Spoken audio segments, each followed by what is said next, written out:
Let us never tolerate outrageous conspiracy theories concerning the attacks of September the 11th, malicious lies that attempt to shift the blame away from the terrorists themselves.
God bless the victims, their families, and America.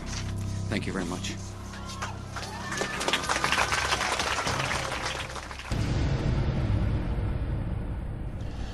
It's been said that all truth passes through three stages. The first stage being denial, the second stage being violent opposition, and the third stage being widespread acceptance as common knowledge.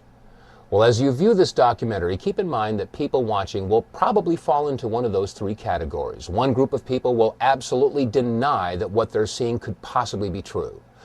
The second group of people will be violently opposed to this kind of information being released, and they'll do everything that they can to discredit the messenger rather than pay attention to the message. And yet there will probably be a third group of people that will sit back in their easy chair and say, "I'm not surprised. I knew it all along." With this in mind, let's begin by playing a little word association. I'll say a word, and you think of the first word that comes to mind. Conspiracy theory is what most people think of. We've all been conditioned to associate the word theory with the word conspiracy, because after all, no conspiracies could possibly be true. They're all just theories, aren't they? Well, in the phrase conspiracy theory, there are two words. The first word, conspiracy. The second word is the active word, theory. By definition, a theory is a supposition, an idea, a concept, a hypothesis. Let me give you an example. In theory, if I purchase a raffle ticket, I could win a prize. Now, as long as I don't purchase a raffle ticket, my win is theoretical. But once you purchase a raffle ticket, the win is no longer a theory. It becomes a possibility. And the more raffle tickets you purchase, the more possible and eventually probable the win becomes. Such is the case with a conspiracy theory. As long as there is no evidence, it is a conspiracy theory. But once you have a piece of evidence, no matter how flimsy or circumstantial it may be, it becomes a possibility. And the more evidence that is gathered, the more possible and eventually probable the conspiracy is. You'll be looking at evidence in this documentary, and it will be up to you to decide if this is a conspiracy theory or indeed a conspiracy. Let us never tolerate outrageous conspiracy theories concerning the attacks of September the 11th, malicious lies that attempt to shift the blame away from the terrorists themselves, away from the guilty. On September 11th, 2001, 4 events occurred within an hour and 15 minutes of one another. The first event occurred at 8:45 Eastern Standard Time when American Airlines Flight 11 hit the North Tower of the World Trade Center. And then 18 minutes later, at 9:03 Eastern Time, United Airlines Flight 175 slammed into the South Tower of the World Trade Center. And then at 9:43, it was reported that American Airlines Flight 77 had hit the Pentagon. And then finally, at 10 o'clock Eastern Time, United Airlines Flight 93 crashed in Shanksville, Pennsylvania. Now, unless this is one incredible coincidence, is it not safe to assume that all four of these events are inescapably married to one another? And is it not also safe to assume that if you find one person involved or a party involved with one of these events, they're probably involved in all of them? Well, following this train of thought, since there was no credible claim of responsibility, is it not safe to assume that those involved or those parties involved or agencies or groups that were involved in the events of 9/11 would do anything that they can to obfuscate, distract, or distort or cover up any information that might lead to their discovery? And if that's true, is it not also safe to assume that if you find somebody, a group, an agency, a party that is involved in the obfuscation, distraction, distortion, or cover-up of any information involved in any of the events of 9/11, does it not indicate possible involvement and even guilt in the events of 9/11? Keep this in mind as we look at the video evidence of September 11th.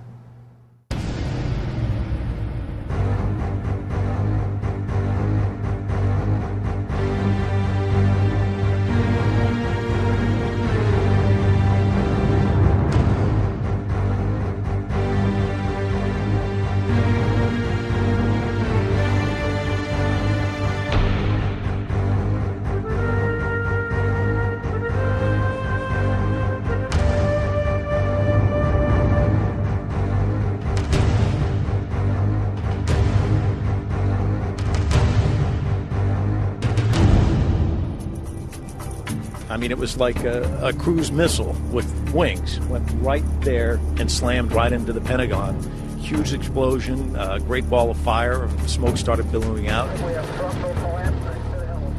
Shortly after September 11th, as what usually happens, many conspiracy theories began to emerge as to what really happened on September 11th of 2001. And because many of these theories were not grounded with any evidence, we didn't really pay too much attention to them. However, in February of 2002, my attention was drawn to the following website, entitled Hunt the Boeing, Test Your Perceptions. Now, the original website was completely in French and was released by the French and drew some very serious questions as to what had really happened at the Pentagon.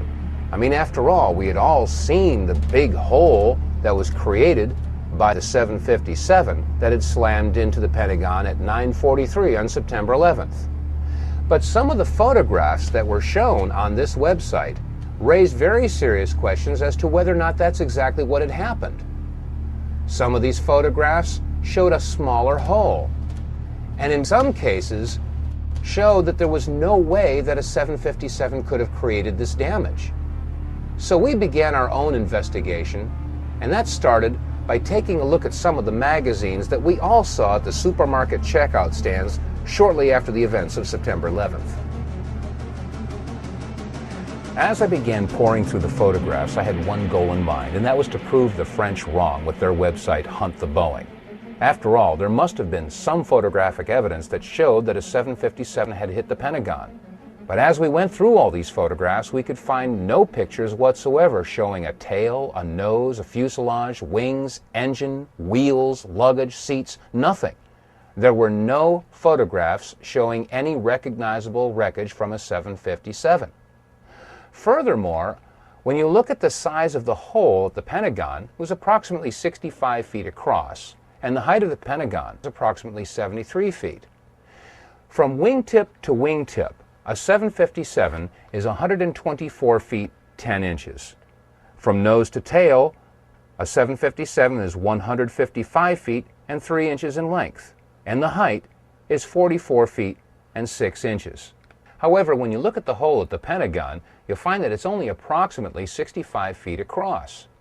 How does a plane of those dimensions fit into a hole only 65 feet across? Upon further inspection, we found that the damage at the Pentagon was completely and totally inconsistent with the damage of the planes that had hit the World Trade Center. I mean, after all, the planes that hit the Trade Center created a fire so intense that it fatigued the steel and collapsed the buildings, or so that's what we were told. And yet when you look at the left side of the Pentagon, you'll note that there is very little, if any, smoke damage or heat damage at all. On the third floor, it's very plain to see a file cabinet with a computer monitor. Neither of them are damaged. On the second floor, you can see a wooden desk. It hasn't burned. And on the first floor, a very curious sight indeed, a wooden stool with a book that is laying and open. The pages aren't even singed. Now, each of the planes involved in the September 11th attacks had embarked upon transcontinental flights, which means that they had a majority of their fuel left over when they hit their respective targets. That means that approximately 8,600 remaining gallons of fuel would have been ignited on the 757 that had hit the Pentagon. Again, we look at the photograph and ask ourselves, is the smoke and heat damage consistent with that amount of fuel being ignited?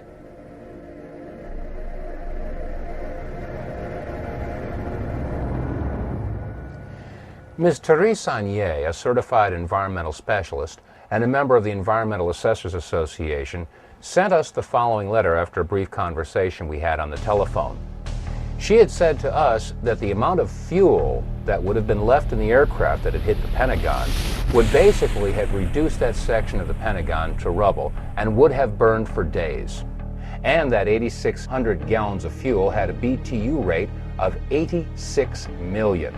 She also stated that, looking at the total weight of this aircraft in conjunction with its velocity, the Pentagon should have been reduced to the thickness of a pancake.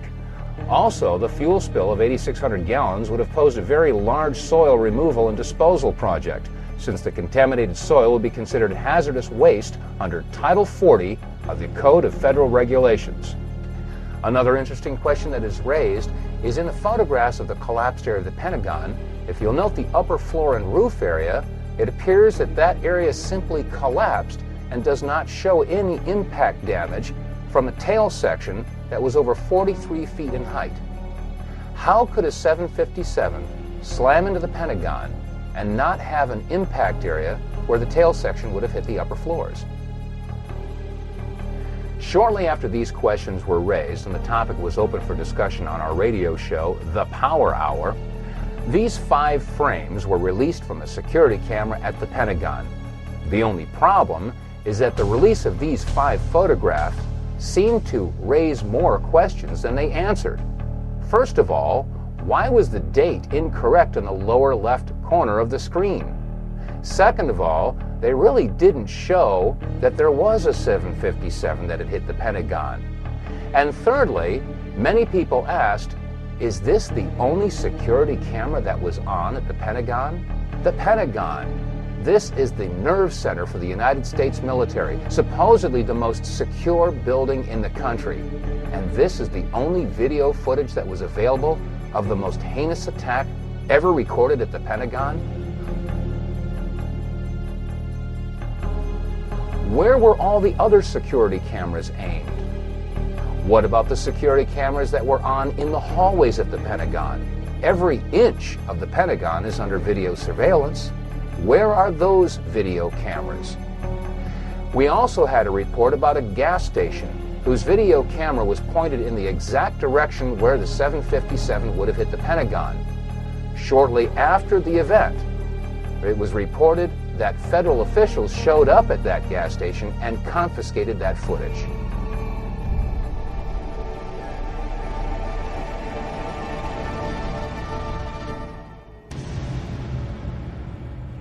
In addition to all the magazines that hit the newsstands and the supermarket checkouts, there was a flurry of book releases that hit the local bookstores and, in some cases, the book section of your local grocery store. One book is America Attacked, which was released by University Press of California, and it was edited by Sarah Jess, Gabriel Beck, and R. Joseph. In reference to the attack on the Pentagon, on page 194 it states, "The jet had plowed a crater 100 feet wide that ripped away the walls of all 5 stories of the building, collapsing the outermost rings which encircle the Pentagon." In this picture, we ask, do you see a crater 100 feet wide or 50 feet wide? How about in this picture or this picture? It doesn't appear that there was any crater at all. They went on to say that it had ripped away the walls of the 5 stories of the building, collapsing the outermost rings, which encircle the Pentagon. Now, there should be no question that the outer rings of the Pentagon have indeed collapsed. We've seen pictures from one angle, from another angle, and America has seen these pictures. We all assumed that that was the damage that was caused by the 757 hitting the Pentagon. But shortly after the release of the article From Deception to Revelation, we were sent some photographs that were taken apparently right after the event and before the outer walls had collapsed. When examining these photographs, we can clearly see that the area in question had not yet collapsed. In fact, there is very little evidence of a hole big enough to accommodate a 757. The hole that we do see is approximately 14 to 16 feet across. Question: how does a 757 fit into a 16-foot hole and leave no damage or wreckage on the outside of the Pentagon? These are questions that deserve serious scrutiny.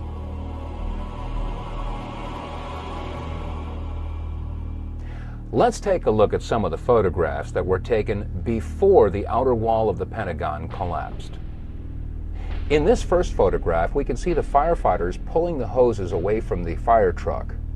In the foreground, we can see wire spools that were left on the front lawn of the Pentagon. After all, this section of the Pentagon was under renovation. We'll use these wire spools as reference points.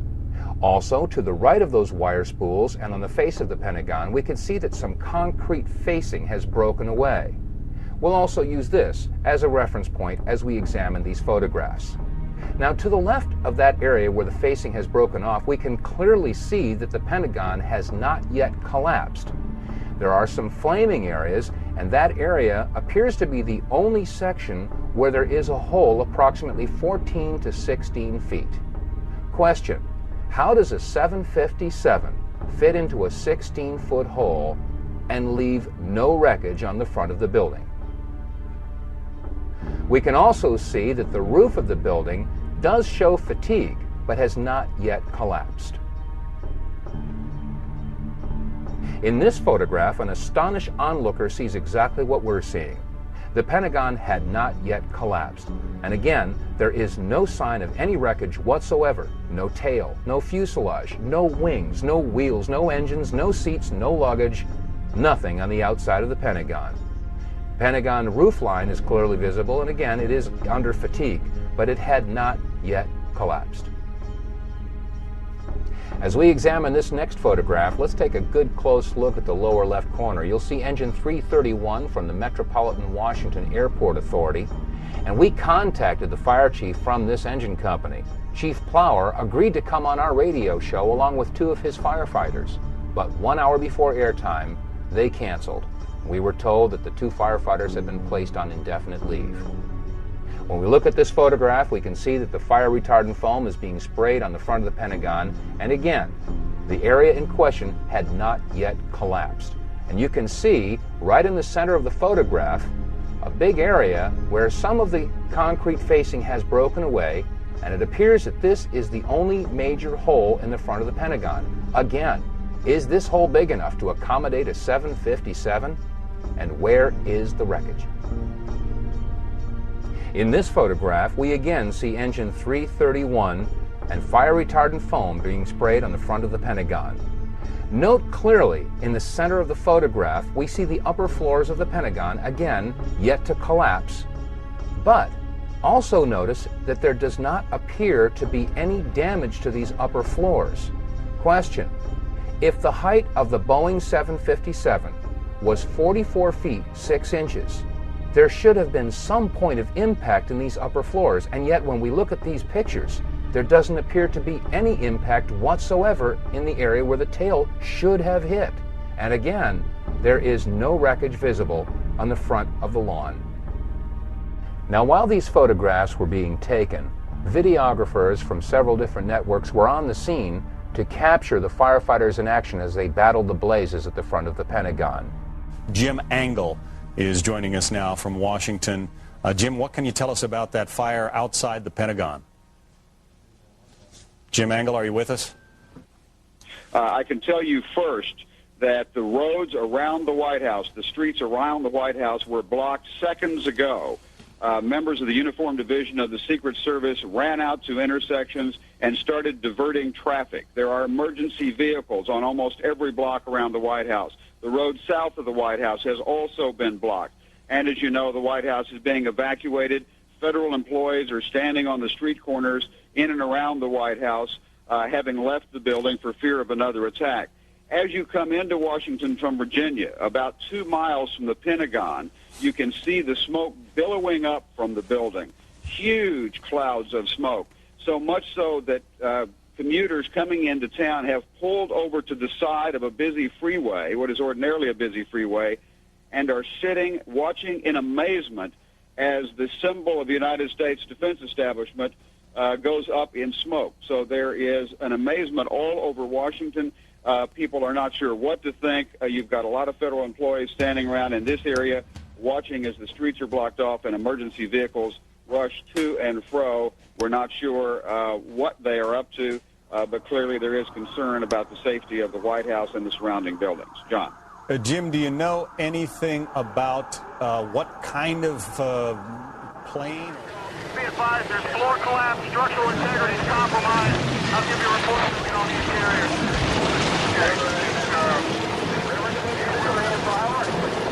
We have structural collapse.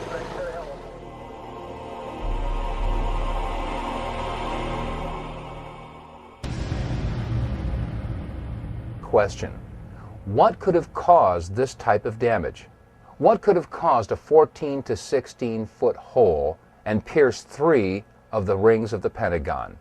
Keep in mind that each ring of the Pentagon has an outer and inner wall, each wall approximately 18 inches thick of steel reinforced concrete.